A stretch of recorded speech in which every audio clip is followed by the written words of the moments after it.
अनंतविजय राजा कुंती पुत्रो युधिष्ठिर नकुल सहदेवश्च सुघोषमणि पुष्पकौ। भावार्थ कुंती पुत्र राजा युधिष्ठिर ने अनंत विजय नामक शंख और नकुल व सहदेव ने क्रमशः सुघोष और मणिपुष्पक नामक शंख बजाए। काश्यश्च परमेश्वासः शिखंडी च महारथ धृष्टद्युम्नो विराटश्च सात्यकिश्चापराजित।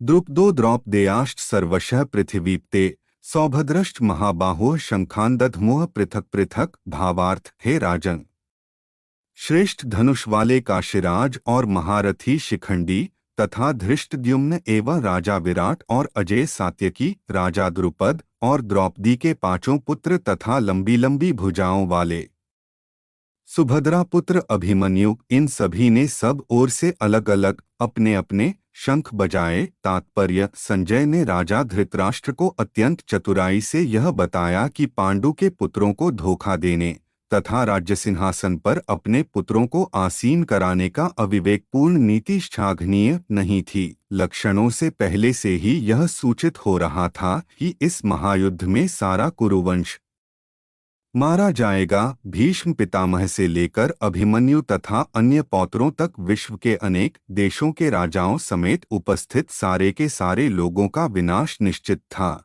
यह सारी दुर्घटना राजा धृतराष्ट्र के कारण होने जा रही थी, क्योंकि उसने अपने पुत्रों की कुनीति को प्रोत्साहन दिया था। सघोषो धार्तराष्ट्राणा हृदयानि व्यदार्यत नभश्च पृथ्वी चैव तुमुलो व्यनुनाद्यन। भावार्थ: इन विभिन्न शंखों की ध्वनि कोलाहलपूर्ण बन गई, जो आकाश तथा पृथ्वी को शंदायमान करती हुई धृतराष्ट्र के पुत्रों के हृदयों को विदीर्ण करने लगी। तात्पर्य: जब भीष्म तथा दुर्योधन के पक्ष के अन्य वीरों ने अपने अपने शंख बजाए तो पांडवों के हृदय विदीर्ण नहीं हुए।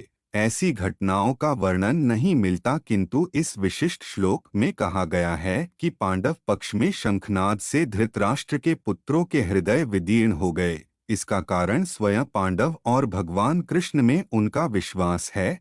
परमेश्वर की शरण ग्रहण करने वाले को किसी प्रकार का भय नहीं रह जाता, चाहे वह कितनी ही विपत्ति में क्यों न हो।